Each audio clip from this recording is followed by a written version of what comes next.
예, 오늘 수요일 말씀 시작하겠습니다. 오늘 말씀 제목은 한 곳, 오직 한 곳만을 바라보라. 부제목은 오직 우리가 할 일은 예수의 증인이 되는 것이다 라고 하는 말씀입니다. 여기 그냥 첫 번째 제목 PPT에서 결론이 나와 있습니다. 오직 한 곳만 바라봐라. 오직 우리가 할 일은 예수의 증인 되는 것이다. 다른 교회는 모르겠습니다. 그런데 우리 교회는 이렇게 해야 되는 게 하나님 뜻입니다. 다른 건 없어요. 이겁니다. 이거. 우리 교회는 2005년에 개척된 이후로 이것을 위해서 열심히 달려왔습니다. 성령께서 인도하셨고 우리는 열심히 그 가운데서 배우고 훈련하고 그리고 배우고 느끼고 비전을 보면서 좌충우돌했지만 여기까지 왔어요. 오직 한 곳을 바라봐라. 어딘가를 봐야 되고 오직 우리가 할 일은 예수의 증인이다. 이게 답이 다 나왔네요. 자, 예수의 마지막 명령 두 개가 있습니다. 마태복음 28장 17절에서 20절 비슷한 게 몇 군데 있지만 마태복음 끝절에 나오는 게 하나 있고 사도행전 1장에 나오는 것이 있죠. 요거 두 개는 사실상 연결되어 있는 건데요. 순서상으로 보면 사도행전에 있는 말씀이 먼저 놓고 봐도 됩니다. 의미상으로 놓고 봤을 때.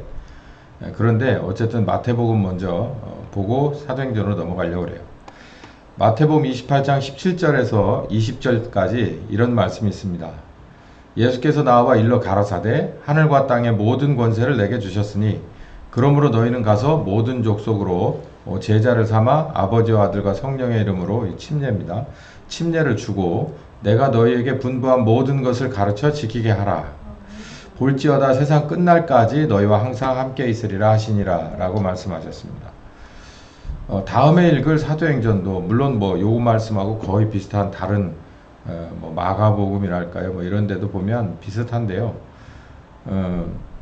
어쨌든 우리가 여러 차례 본 바입니다. 여기서 나오는 것처럼 크게 침례를 주고 그리고 가르치는 것, 모범을 보여주는 것 이렇게 요약할 수가 있겠죠. 사도행전 1장 4절에서부터 8절은 아버지의 약속하신 성령을 기다리라 라고 되어 있어요. 그래서 여기서는 성령 침례라고 명명하셔서 우리에게 알려주셨습니다. 아버지의 약속하신 것을 기다려라. 그것은 바로 성령 침례다. 너희가 물로 침례만 받은 게 끝이었지 이제 성령으로 다시 침례를 받을 거야. 이렇게 말씀하셨습니다. 그러면서 8절에 성령이 너희에게 임하시면 예루살렘과 온 유다와 사마리아 땅끝까지 이르러 내 증인이 될 것이다 라고 했고 이게 가장 큰 우선순위다. 너희는 다른 것 알 필요 없다. 여기 제가 노란색 마커로 칠한 것처럼 이스라엘의 회복에 관해서 너희는 신경 꺼라. 그리고 내 증인 성령께서 오시면 그분과 함께 예루살렘에서 땅끝까지 이르러서 내 증인이 되는 일에 총력을 다해라. 예수님께서 이 세상에 오셔서 하신 일이 몇 가지 카테고리가 있습니다. 그 중에서 첫 번째 카테고리는 예수님이 12명의 제자를 불러서 제자들을 양육하신 거예요. 그리고 병자도 고치시고 천국 복음도 가르쳐 주시고 나중에 가서는 정말 굉장히 중요한 예수님의 이 과업인 이 십자가 원죄 사하는 십자가 대속을 하셨죠. 이제 크게는 두 카테고리인데 그 중에 하나가 제자를 키웠어요. 제자를 키운 것이 바로 이때를 위함입니다. 제가 아까 모두에 말씀드린 것처럼 우리 교회를 세우고 키운 것도 바로 이때를 위함이고 예수님께서 오셔서 갈릴리에서부터 한 3년 반 동안 제자들을 부르고 이들을 양육한 것은 바로 이때를 위함인 거예요. 어떤 때냐면 성령께서 임하시고 땅끝까지 이르러서 예수님의 증인되라고 그 번잡한 삶 속에서 제자들 하나하나를 불러서 당신이 홀로 스스로 해야 될 사역도 만만치 않은데 제자들 12명을 데리고 다니면서 이런 일 저런 일 다 겪고 치닫거리를 다 하다가 나중에 배반도 당하고 또 기타 등등 여러 가지 바로 이때를 위한 것이다 라고 하는 거예요. 그래서 이때와 지금 요 사도행전 1장에 예루살렘 교회에 이렇게 그루터기인 12제자들, 11명의 제자들, 그리고 120명의 성도들과 지금 우리하고 입장이 똑같다. 이들도 예수의 증인되는 것이 이들이 다른 거 신경 쓰지 말고 해야 될 일이고, 우리도 바로 이게 예수의 증인되는 것이 우리가 해야 될 일이다 라는 말씀 드립니다. 그때나 지금이나 이들도 굉장히 심각한 국내외적인 문제가 있었어요. 나라도 없어지고 그 안에 유대교는 썩을 대로 썩어 있었고 백성들도 사분오열 되어 있었으며 하여간 한두 가지가 문제가 아니었지만 어쨌든 예수님께서는 다 일축해버리고 내 증인이 되라 라고 이렇게 말씀하셨던 것을 우리가 오늘 본문으로 보겠습니다. 자, 그러면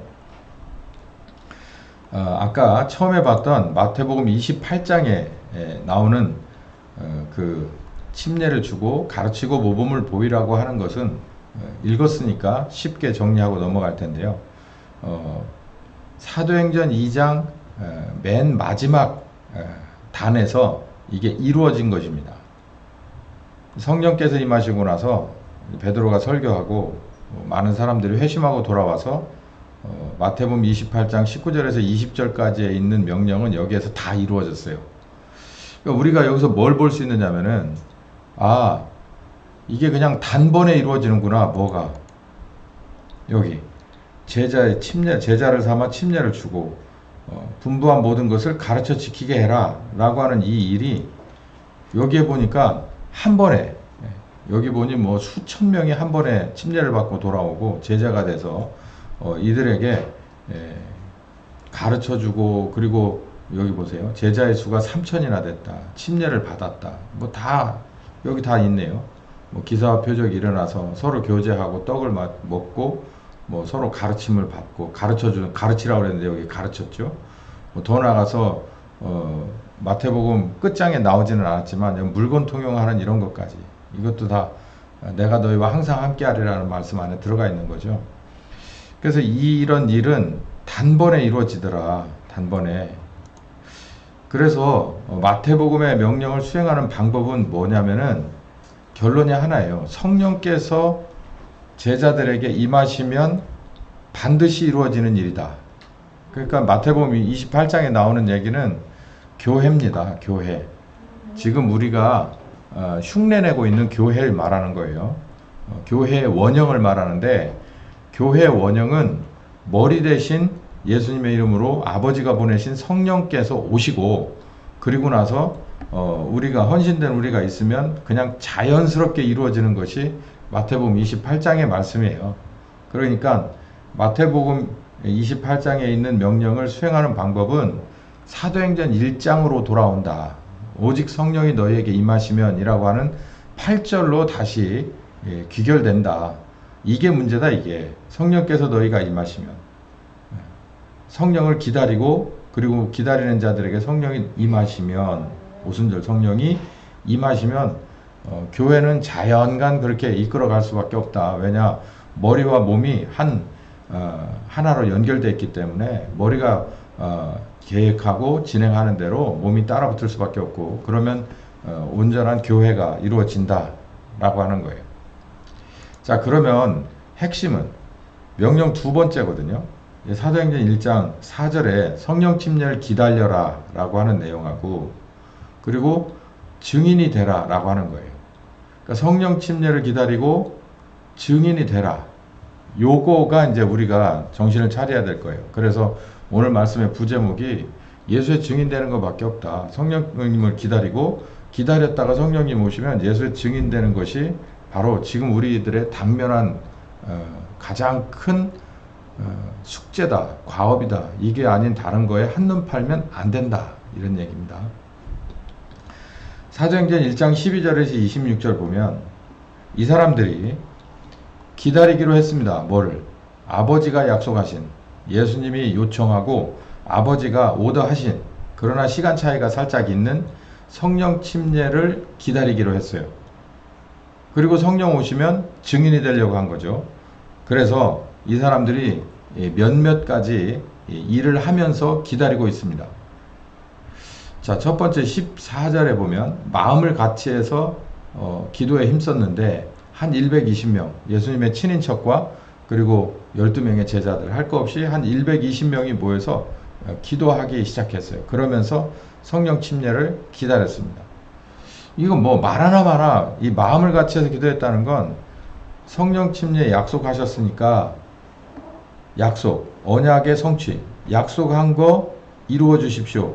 언약을 성취해 주십시오. 이렇게 하면서 기다린 거예요. 기도의 내용이 간단합니다. 약속하셨으니까 이루어지십시오. 아버지의 뜻이 이루어지십시오. 아버지의 언약이 성취되십시오. 기도의 핵심은 바로 그거예요. 그걸 하면서 120명이 전혀 끊임없이 계속해서 기도했다. 그러니까 구하고 그리고 찾고 그러면은 반드시 성령을 주시리라라고 말씀하셨잖아요. 그것처럼 이들이 구한 겁니다. 약속했으니까 약속한 거 이루어 주십시오 라고 계속해서 끊임없이 구하고 찾고 그래서 성령님을 나중에 이제 보내주시게 되는 거죠. 그 말씀하고 이제 연결되는 말씀인데요. 이렇게 나중에는 여러 사람들이 더 보태져서 120명 정도까지도 육박했다 이렇게 나옵니다. 그리고 두 번째는 봉사와 사도의 직을 할 사람, 그러니까 이 가룟 유다의 권석을 제비를 뽑아서 한 사람을 더 가입을 시키는데 마띠아가 여기에 들어가죠. 그래서 마띠아라고 하는 사람을 다시 채워서 12명의 사도의 이 빠진 공간을 완전하게 다시 채웁니다. 자, 여기 제가 미리 말씀드린 것처럼 사도행전의 1장에 나오는 명령, 기다려서 성령 침례를 기다려서 증인이 되라 라고 하는 명령을 우리가 수행하는 방법은 아까 말씀드린 대로 전혀 기도에 힘쓰는 겁니다. 언약하셨으니까 성취해 주십시오 라고 찾고 구하는 기도를 계속 하는 거예요. 이거 힘쓰는 거 요게 첫 번째고, 두 번째는 마띠아를 뽑았는데요. 이거는 가룟 유다의 골석을 채우는 거예요. 그러니까 요거는 제가 본문에 나와 있으니까 썼지만 이 내용은 지금 열 얘기가 아니니까 이건 잠시 그냥 가두어 놓고 요것만 보시면 됩니다. 이 전혀 기도에 힘썼다. 그럼 뭘 기도할까? 딴 걸 기도하면 안 돼요. 딴 거 기도해도 의미 없습니다.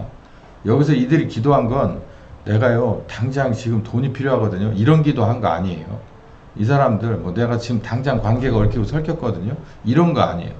이 사람들은 120명이 모여서 그런 거 기도 안 했습니다. 여기 전혀 기도에 힘썼다는데 여기엔 주제가 있거든요. 예수님이 하라고 한 기도만 한 거예요. 그 기도만 꼭 붙잡고서 그것만 했어요. 이 전혀라는 게 우리나라 말로 이렇게 좀 풀어서 설명을 하면 끊이지 않고 계속 연속적으로, 뭐 요즘으로 말하면 릴레이 기도 비슷하게 이 사람들이 그냥 계속 한 주제만 가지고 기도를 한 겁니다.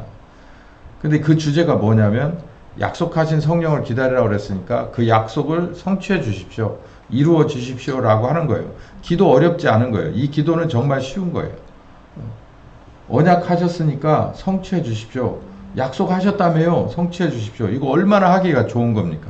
근거가 분명하잖아요. 약속하셨으니까 이루어 주십시오. 약속하셨으니까 그대로 이루어 주십시오. 기다립니다. 요거 딱 세 마디면 되는 거예요. 그 세 가지 그 요점만 들어가면 되는 기도를 계속해서 120명이 계속했어요. 그러니까 이 기도가 얼마나 셌겠습니까? 생각을 해보세요. 뻔한 주제를 딱 가지고 그 의미 딱 들어가는 세 가지 어휘만을 가지고서 이들이 계속 자기의 언어로 계속해서 이 기도를 한 거예요. 이겁니다. 이 사람들이 한 건 이게 다예요. 그리고 이제 한 가지가 더 있는데,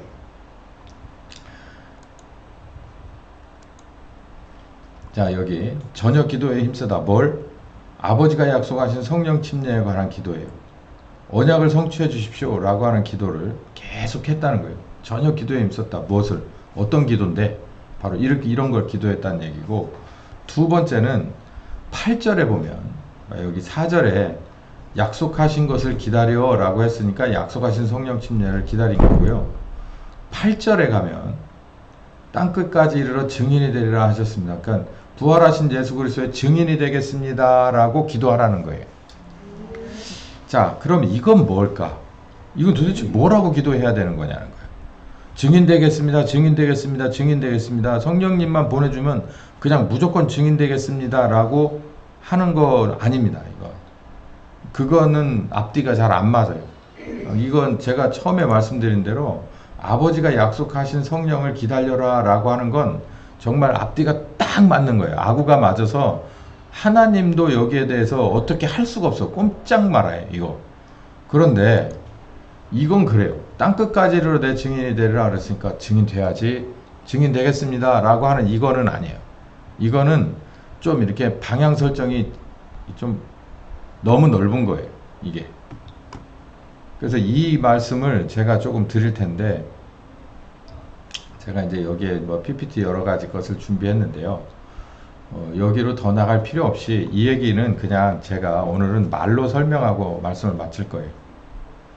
이 얘기는 무슨 말이냐면, 땅끝까지 이르러 봐요. 예루살렘을 넘고 유다로 나가서 사마리아로 나가서 땅끝까지 가는 동안 예수님의 증인이 되겠습니다 라고 한다면, 여러분 우리가 그냥 가만히 생각해 보면 상식적으로 딱 한 가지가, 여러 가지가 걸리는데 딱 한 가지 가장 중요한 게 걸려요. 그게 뭐냐면 내 목숨입니다. 내 목숨이 가장, 그리고 그 밑에 것들이 쭉 달려붙어요. 그 문제거리가. 일단은 먹을 거, 내가 먹을 거, 내가 입을 거, 그리고 나하고 연결된 배우자가 먹을 거, 내 자식이 어떻게, 그리고 내 부모 형제가 어떻게, 이런 것들이 쭉 얽혀요. 그게 뭘로 나중에 내게 다가오냐면 다 장애물로 다가옵니다.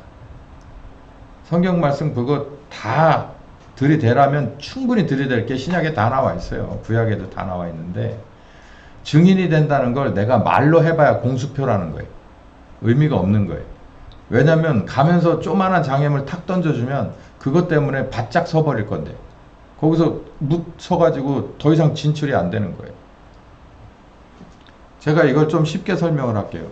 내가 예수의 증인 되기 위해서, 예수의 증인이라고 그래서 굉장히 여기 막 뭐라 그럴까요? 이 바울과 같이 막 이렇게 순회 전도를 하면서 많은 사람들 앞에서 외침 전도를 하고, 거기서 공교롭게 뭐 얻어맞기도 하고, 뭐 자비량을 하다가 또 도와주는 사람을 만나고, 뭐 이렇게 그냥 오르막 내리막을 그냥 이렇게 영화같이 이렇게 걷기도 하지만요, 이 증인이라는 것은 그렇게 또 범위가 넓고 영화 같은 것만 있는 건 아닙니다.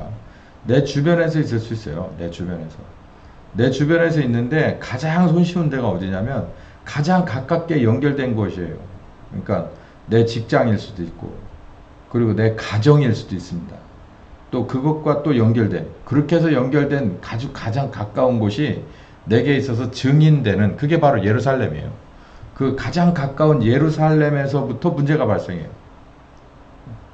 정말 이게 만약에 내가 진짜 믿지 않는 가정이에요. 믿더라도 어영부영.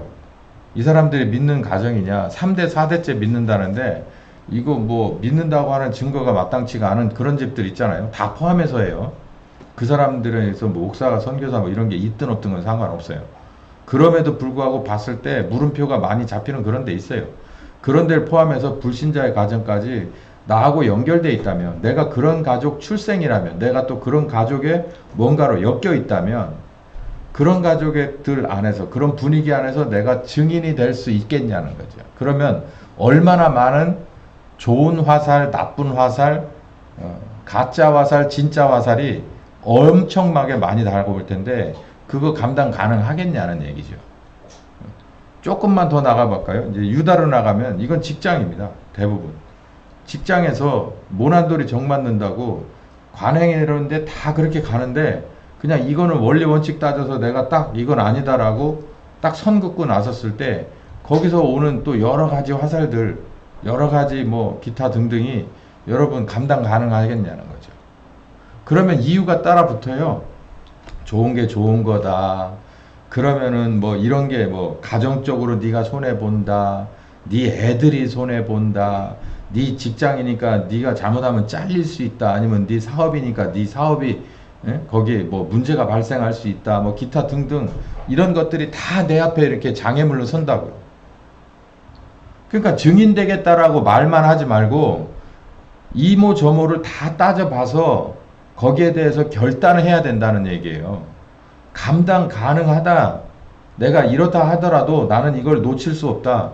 예수의 증인되는 것이 하나님의 나를 향한 이 교회를 향한 일생일대의 목적이고, 그리고 내가 하나님의 뜻대로 되는 것이 내 인생의 지금 이 상태에서 최고의 가치요 목표다라고 의미다라고 생각한다면 그렇게 생각하고 감수할 작정하고 그리고 증인이 되겠다고 기도하라는 거예요.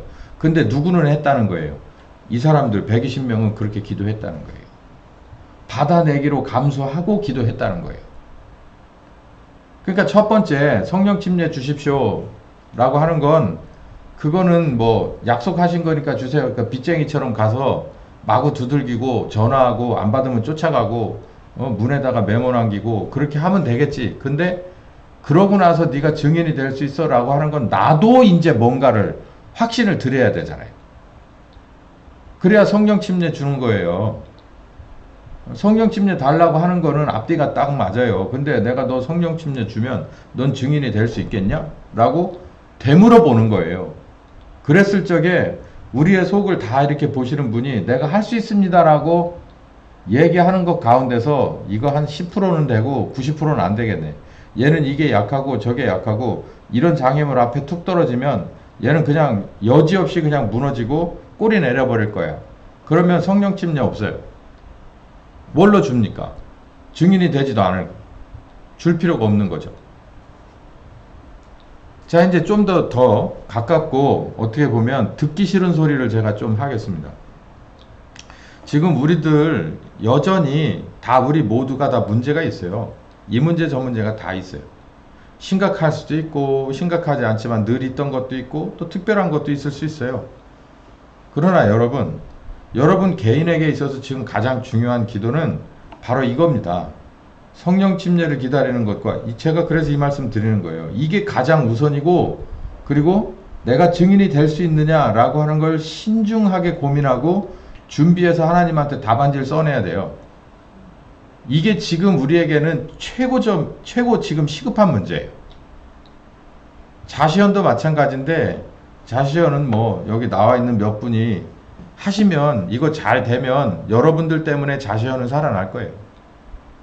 그러니까 잘 알아서 하시면 되고, 제가 알려드리는 거예요. 자시연이 할 수 있는 방법은 거기서 나오신 분들이 이 말씀을 성경 공부 충분히 하시고 이 말씀이 도대체 뭔 얘기냐라고 하는 것을 감잡고 여기서부터 이게 해법이구나 라고 하는 걸 여러분들이 충분히 인식하고 그리고 받아들이고 믿고 결단하고 이 길로 뚫어낸다면 자시연이 희망이 있어요.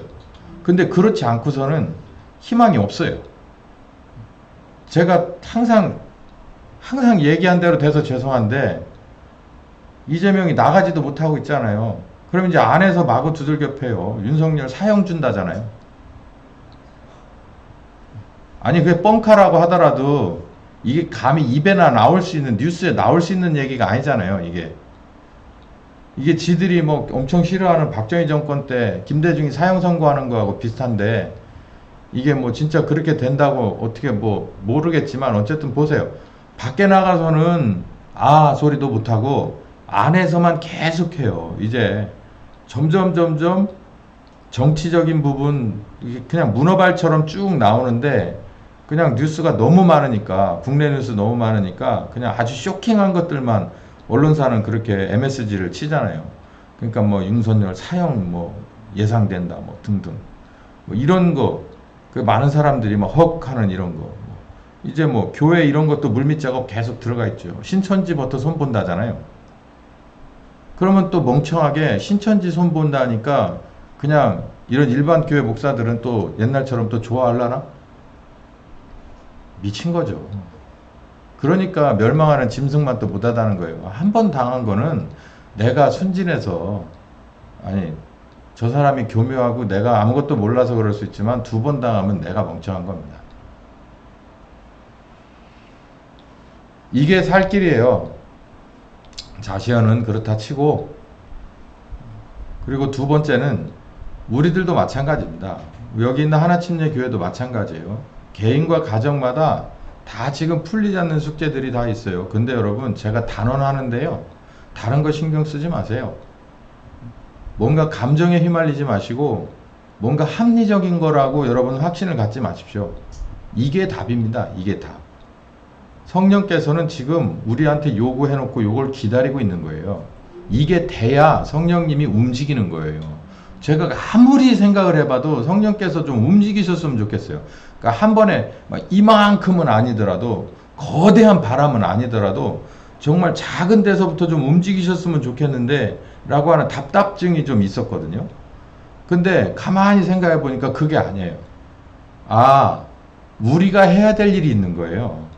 우리가 전혀 기도에 힘써야 돼. 이 사람들처럼 전혀 기도에 힘써야 되는데 성령 침례 달라고 그리고 기도하고, 그러면 내가 성령 침례 약속했으니까 줄 텐데 네가 증인 될 수 있어? 너 성령 침례 줬는데 그냥 주머니에다 넣고만 가만히 있으면 되는 거냐? 이렇게 물어보실 거 아니에요. 당연히. 아니, 내가 그 성령님이 오셔서 침례 주시면 내가 권능을 받고 가자고 하는 데까지 갈 거거든요. 가려고 하면 문제가 발생을 해요. 장애물이 앞에 턱턱턱턱 걸린다고요. 지금도 걸려 있잖아요. 그 장애물들 어떻게 할 거냐라는 거예요. 무시하고 갈 수 있겠냐라는, 감수하고 갈 수 있겠냐라는 거예요. 그 누가복음 14장 26절부터 나오는 말씀처럼, 그 말씀처럼 내가 제자가 되기 위한 십자가를 다 하나씩 하나씩 내가 쓰러뜨리고 넘겨뜨리고 뚫어냈냐는 얘기죠. 할 수 있겠냐라는 거예요. 이건 실전입니다. 이건 그냥 시뮬레이션이 아니에요. 이게 돼야 돼요. 이게 되면 모든 것이 이게 뭐예요?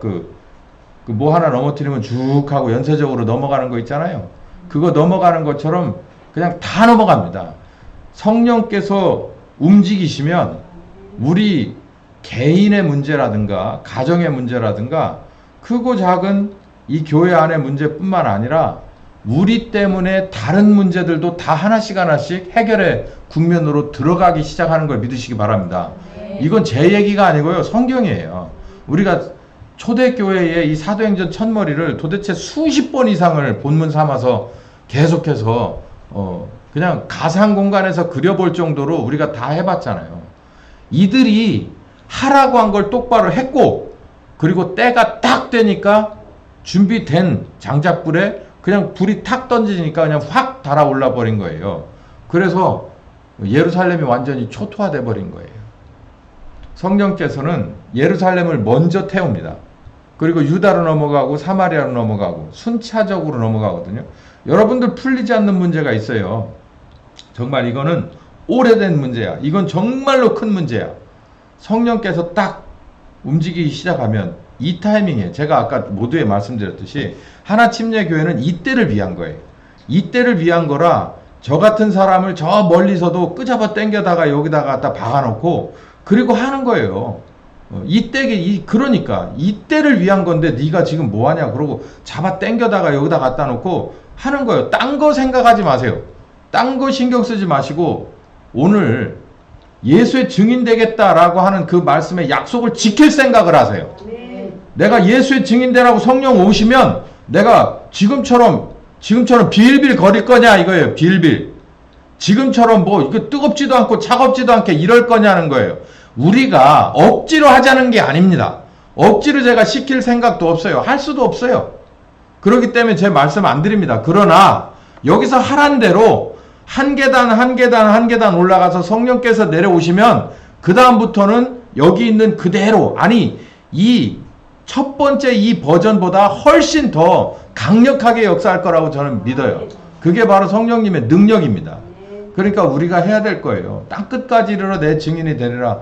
그렇게 하겠습니다 라고 한 공허한 기도가 아니라 하나씩 생각을 해보고 내가 이걸 극복하고 넘어갈 수 있겠는가. 경우에 따라서는 무시할 수 있고 경우에 따라서는 내가 밀어버릴 수 있고 뚫어버릴 수 있고 그렇게 할 수 있겠는가라는 거예요. 뭐가 소중한가를 보는 거죠.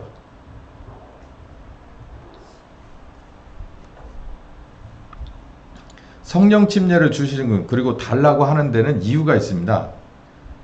요한의 물침례는 회개를 위한 거고요. 요한이 얘기한 예수님께서 주실 성령과 불침례는 이건 어마어마한 거예요. 이 성령 침례는 어떤 것을 말하느냐면 마태복음 3장에 나오죠. 성령과 불로 너희에게 침례를 주실 분, 내 뒤에 오시는 그리스도, 그분이 이제 예수님이죠. 똑같이 누가복음 3장 17절에 자기의 타작마다, 이게 똑같이 마태복음 3장과 누가복음 3장이 아주 비슷한 이 줄거리를 가지고서 이렇게 조금씩만 내용이 다르거든요. 그 중에서 눈여겨봐야 될 건 누가복음 3장 17절이에요. 예수님은 성령과 불로 자기 제자들에게 침례를 줘요. 요한은 물로 침례를 줘요. 목적이 회개였었어요. 회개를 마음으로 하고, 그리고 씻는 의식인 물속에 들어가서 나오는, 들어갔다 빠졌다가 나오는 물침례로서 그게 완성이 됐지만, 이 성령과 불침례는 목적이 다릅니다. 목적이 뭐냐면 타작마당에 있어요. 타작마당. 다른 말로 추수하는 마당이죠. 추수. 추수는 두 가지 겁니다. 쓸 거는 내가 빼내서 곳간에 드리고, 쓸모없는 거는 쳐내버려서 태워버리는 거예요. 그 두 개를 하는 거예요. 그러니까 뭐 하려고? 첫 번째, 성령 침례는 간단해요. 쓸만한 걸 골라낼 수 있는 능력이에요. 쓸만한 걸 골라낼 수 있는 능력. 우리가 농사를 이렇게 오래 해본 사람이 아니면 척 봐서 모릅니다.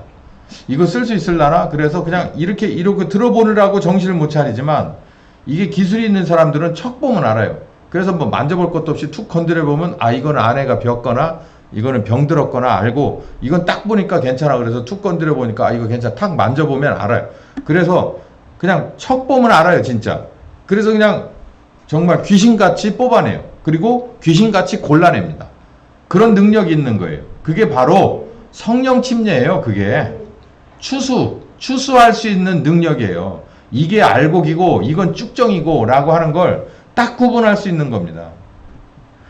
심는 일꾼이 있고 거두는 일꾼이 있어요. 심는 일꾼은 구분 못합니다. 심는 일꾼은 그냥 하나라도 더 심으려고 애를 쓰기 때문에 성도 한 사람 한 사람에 대해서 채찍질 못해요. 간섭하지 못합니다. 근데 거두는 일꾼은 달라요.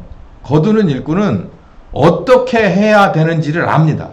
뭐가 쭉정이고 뭐가 알곡이라서 어떻게 해줘야 되는지를 알아요. 심는 일꾼은 그냥 심는 걸로 끝나는 거예요. 많이 심으면 되는 거예요. 목회도 많이 가져다가 품으면 끝나는 거라고 생각하는 목사들이 많아요. 정말 우리나라의 대부분이 그래요. 뒷감당은 못해요. 그 안에서 일어나는 온갖 불협화음도 주가 해결하시리라 라고 하고 기도합시다 하고 끝나는 사람들 많아요. 그 자체가, 그 안에가 진짜 온갖 잡탕밥이 다 들어있는 거죠. 근데 추수는 틀려요. 야, 이제부터 추수하자. 고를 거 고르고 떼서 버려. 그러면은 쓱 들어가가지고서 골라냅니다. 뭘부터 선부터 긋고, 그리고 원칙을 따져서 여기에서 미달하는 것들은 다 골라내고 여기에 합당한 것들을 골라내는 거예요. 이거는 본인이 그 과정을 통과한 사람들만 할 수 있는 거예요. 그래서 예수님은 침례 요한과는 달리, 침례 요한은 잘못했습니다. 내 마음이 왜 이렇게 잘못했는지 회개합니다 라고 나오는 사람은 모두가 다 끌어안았지만, 예수님은 그렇지 않아요. 열매가 없으면 소용없어. 너 열매 있으라고 침례 요한에 가르쳐줬는데 지금까지 왜 열매가 없는 거야? 열매가 없어? 그럼 넌 진짜 회개한 게 아니야. 다 잘라내버리는 거예요. 그리고 열매가 있는 거, 그거 용케도 골라내는 겁니다. 그 일을 하는 거예요. 그게 바로 성령 침례와 불침례예요. 이거 이제 주일날 좀 더 제가 자세하게 말씀을 드릴 거예요. 아까 말씀드렸듯이 결론은 뭐냐면, 먼저 내가 그 추수가 되어야 돼요. 추수가 먼저 되어야 누군가의 추수꾼으로 보내심을 받을 수가 있습니다. 달리 말하면 내가 알곡으로 추수가 돼야 내가 알곡을 알아보고 쭉정이를 구분해낼 수 있단 말이에요. 쭉정이와 알곡을 분별할 수 있어야 내가 먼저로 알곡으로 추수가 되어 봐야 된다라는 거예요. 사도행전 1장 21절에서 22절 보면은, 이러함으로 요한의 침례로부터 우리 가운데 올리워 가신 때까지 주 예수께서 우리 가운데 출입하실 때에 항상 우리와 함께 다니던 자 중에서 하나를 세우자. 이게 마띠아라는 사람이 나중에 11명에서 플러스 1에서 12명이 아구가 맞아지거든요. 그 자격 요건 하나를 딱 생각해냈는데 이 사람들이 어떤 자격 요건 다른 거 필요 없고 요한의 물침례를 받을 때부터, 그러니까 요한의 물침례는 예수님도 받았어요. 그리고 예수님의 제자들이 다 요한의 물침례 출신이거든요. 그러니까 요한의 물침례를 받을 때 우리하고 같이 그 레벨에서 시작했던, 신앙생활을 시작했던 사람들부터 언제까지, 지금 예수님이 승천하실 때까지 쭉 그 길을 걸어왔던 사람들이라는 거예요. 그러니까 누구하고 똑같을까요? 제자들하고 똑같은 거예요. 제자들하고 좌충우돌했고, 제자들하고 똑같이 예수님을 배신하고 도망가기도 했고, 예수님이 또 손 내밀어서 또 이렇게 초청을 해서 다시 부활하신 뒤에 40일 동안 가르쳤고, 그리고 예수님이 마지막 유언을 다 들었고, 성령 침례 기다려라, 성령님 오시면 증인이 되다고 제자를 삼고 침례를 주고 가르치고 지키게 해라, 이런 말씀들을 다 함께, 거기까지 처음부터 끝까지 이 제자들이라는 사람과 똑같은 레벨에서 같이 듣고 배우고 훈련받고 경험했던 사람들, 그 사람들 중에서 천거를 해라, 추천을 해라. 그래서 두 사람이 나왔는데 그 중에 하나를 선택한 게 마띠아죠. 그것도 제비뽑기로 했어요. 여기 지금 이 말씀입니다. 21절에서 21절이 바로 그런 배경이 있는 말씀인데, 이건 무슨 얘기냐면 제자들과 똑같이 사도라고 하는 직책을 받으려면 12명, 11명의 제자들과 똑같은 정도의 수준이 돼야 된다는 거예요. 그래서 그 수준에서 알고 배우고 경험하고 알곡이 돼서 예수님에게 검사 필 받은 그런 정도 수준에 있는 똑같은 사람들, 그러니까 이 말이죠. 먼저 추수가 된 사람들, 그들 중에 하나를 뽑자. 그게 바로 한 명 튀어 있었던 바로 사도로 마띠아가 들어가게 되는 거예요. 먼저 추수가 돼야 돼. 알곡으로 내가 추수가 돼 봐야 사도의 반열에 들어가서 보내심을 받을 수 있다. 사도라고 하는 직책이 문제가 아니라 우리가 추수를 하러 증인이 되러 보내려고 해도 우리가 그 과정을 겪지 않으면 보낼 수가 없어요. 아, 내가 알곡이 아닌데 누구를 추수를 하러 다녀. 그건 안 되는 거잖아요. 그렇게 되어야 바로 성령 침례는 바로 추수가 되는 것입니다. 추수. 이와 동시에 성령 침례는 내 헌신의 약속과 그리고 성령님의 인증이에요. 이게 같이 맞아떨어져야 성령께서 오시는 거예요.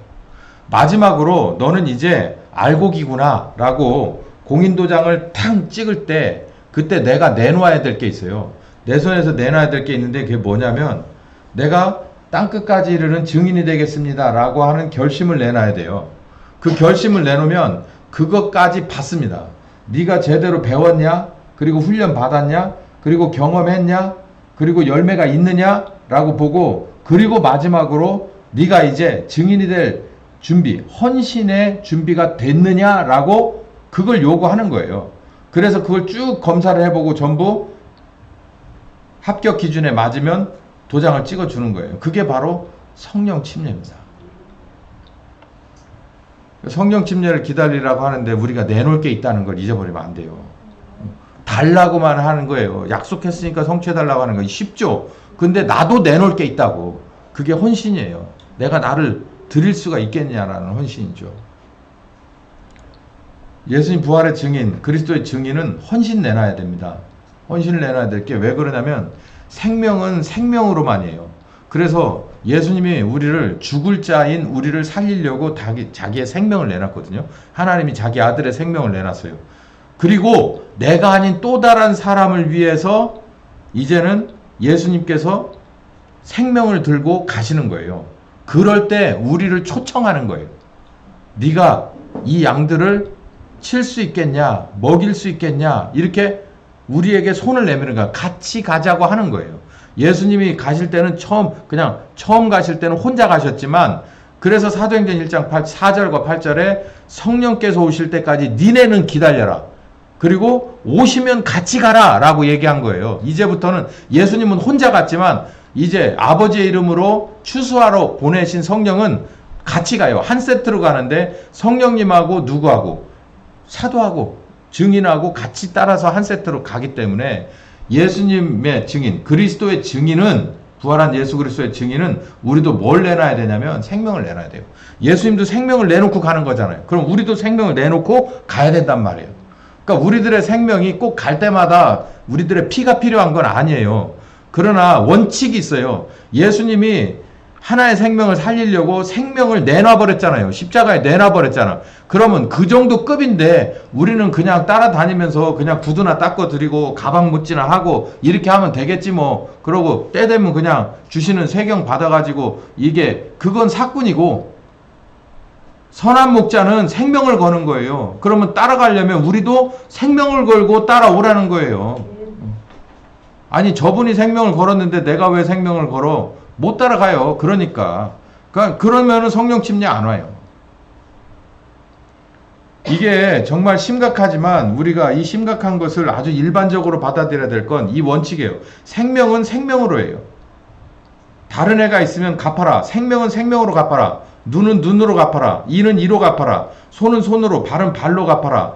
네가 화상을 입혔으면 그 입힌 자리에다가 너도 화상을, 네가 상처를 냈으면 그 입힌 자리에다가 너도 똑같이 상처를, 네가 그 자리를 때렸으면 너도 똑같이 그 자리에서 얻어 맞아라.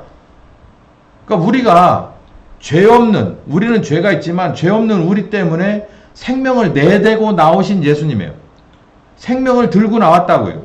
그러면 이제 우리가 그 예수님을 따라가는데 그냥요, 우리는 그냥 저 수통이나 짊어지고 갈게요. 생명을 살리려면 또 다른 생명을 내어 주어야만 합니다.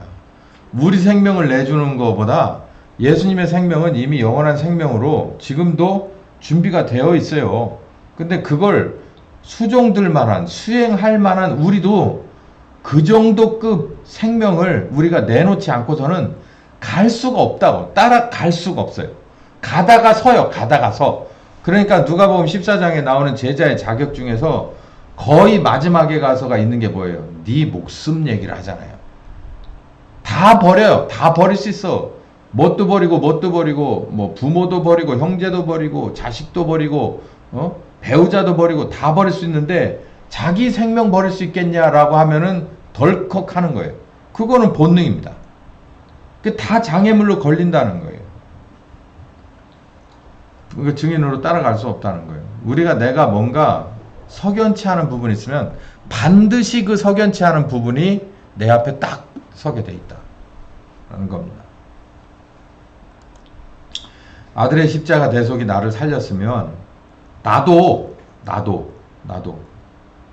뭔가를, 그래서 이 요한복음 21장에 예수님이 세 번째로, 여긴 세 번째 것부터 발췌를 했는데, 식사하시고 나서 디베랴 바닷가에서 베드로를 세 번을 부르죠. 네가 날 사랑하느냐, 내 양을 먹여라, 어린 양을 먹여. 세 번을 부르습니다. 여기 보면 18절에 네 아마 순교할 거다. 네가 내가 부르심에 응답하면 순교하게 될 거야 라고 얘기를 해요. 베드로가 어떤 죽음으로 하나님께 영광을 돌리게 될 것을 미리 언지를 주신 거다 라고 얘기한 것처럼 이 베드로가 이걸 알아듣고 멘붕이 왔어요. 그래서 저 요한은 어떻게 되죠? 이렇게 말꼬리를 돌렸거든요. 우리도 이걸 알아야 돼요. 예수의 증인인데 여기서 요미까지 그냥 여기까지만 해다고, 이게 아니에요. 땅 끝까지 이르러서 내 증인이 되다고 그래요. 이게 이런 겁니다. 이게 우리가 지금까지 알아왔던 그 기독교의 그 교리와 진리는 우리가 10%도 안 되는 거예요. 이건 굉장히, 이 기독교는 굉장히 과격한 종교입니다. 이슬람이 뭐 어쩌고 하는데 이슬람하고는 게임이 안 돼요. 수준 내서 게임이 안 돼. 이 헌신의 수준이 게임이 안 돼. 거기는 무슨 뭐 하다 뭐 하면 어디 가면 무슨 뭐 7명의 뭐 처녀가 어쩌고 그렇게 얘기를 하는데 이건 그게 아니에요. 예수의, 부활하신 예수의 증인, 다른 거 아니에요. 그냥 부활하신 예수의 증인이라고 하는 타이틀, 그것 때문에 내 목숨을 들고 따라갈 수 있겠느냐라고 하는 거예요. 그것 때문에 그 모든 것이 장애물로 서도 다 치워버리고 따라갈 수 있겠냐는 거예요. 그러니 예수의 증인이라고 하는 게 얼마나 큰 의미여야만 그럴 수 있겠냐는 거죠. 진짜 당신이 그렇냐 물어보는 거예요. 추수꾼의 자세, 이게 완전히 스탠다드가 하나 있습니다. 누구냐면 바울이죠. 오직 성령이 각성해서 내게 증거하여 결박과 환난이 나를 기다린다고 한다. 이게 이제 예루살렘으로 들어가기 바로 초입에 이제 에베소 교회 사람들을 이제 만납니다. 이제 그러면서 이제 작별 인사를 하는 장면에서 얘기를 하는 건데요.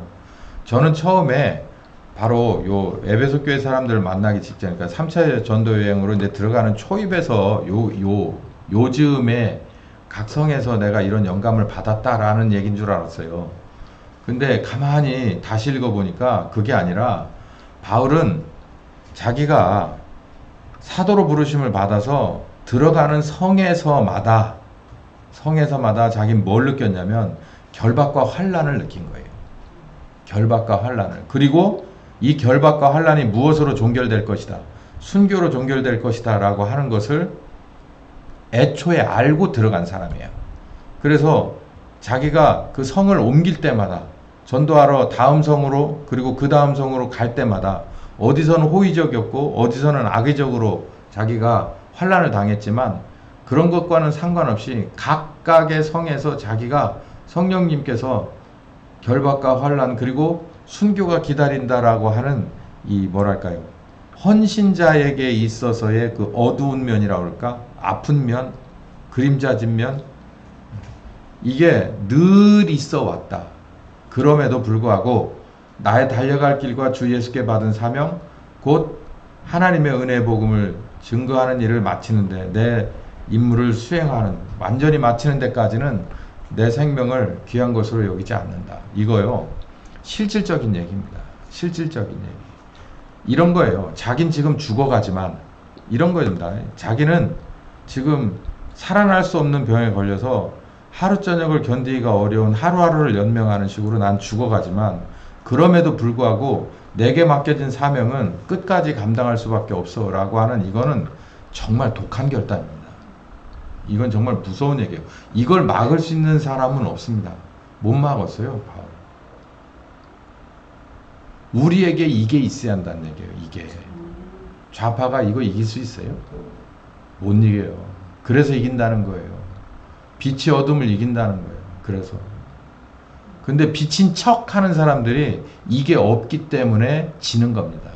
알아요. 저쪽에서 돈줄 끊으면 한 70% 떨어져 나가고, 그리고 법적으로 고소 들어가면 한 20% 떨어져 나가고, 거기서 뭐 일가 친척들 걸고 넘어지면 거기서 한 7, 8% 떨어져 나가고, 본인이 이제 먹고 살 길 없고 병들고 아파지면 거기서 거의 다 떨어져 나가는 거예요. 바울은 보니까 뭐 물론 배우자도 없었고 자녀도 없었지만 이 바울의 삶이 진짜 너덜너덜합니다. 진짜 시작부터 그랬어요. 끝까지 그랬어요. 그런데도 뭐 하나는 확실하냐면, 가면 갈수록 뻣뻣해지는 게 하나가 있는데, 내가 이 끝까지 이 사명 붙잡고 갈 거야 라고 하는 이 추수꾼의 자세는, 이 사명자의 자세는 절대로 약해지지 않았습니다. 뭘 각오했기 때문일까요? 죽을 걸 각오했기 때문이에요. 내가 복음을 전하다 죽을 거다 라고 하는 이 각오가, 이게 정말 넘치고 흘렀기 때문에 바울은 지금까지도 그 이름이 모든 교회, 모든 설교에 최소한 한 번 이상씩은 올라오고, 그분이 썼던 편지들이 지금 설교의 본문이 돼서 지금도 계속해서 인용되고 있습니다. 예수님의 명령, 성령 침례와 증인이 되는 것, 이 명령을 우리가 잘 수행을 해야 하는데, 기도에 힘써야 한다. 언약 성취해달라고 하는 기도는 어쩌면 쉬운 거고, 우리가 헌신하겠다고 하는 이 기도는 우리가 충분히 고민하고 생각하고 결단하고 해야 될 기도다. 그래서 여기서 내가 뭔가 미진한 게 발견되면 빨리 이 문제를 해결해야 한다. 그리고 가장 중요한 얘기는 오직 우리가 지금 할 일은 이 두 가지예요. 성령 침례를 위한 기도와 그리고 증인의 결심 기도. 요게 답니다. 요게 풀리면요. 어느 한 개인이든 이게 풀리면 그 다음으로 연쇄적으로 풀리게 돼 있어요.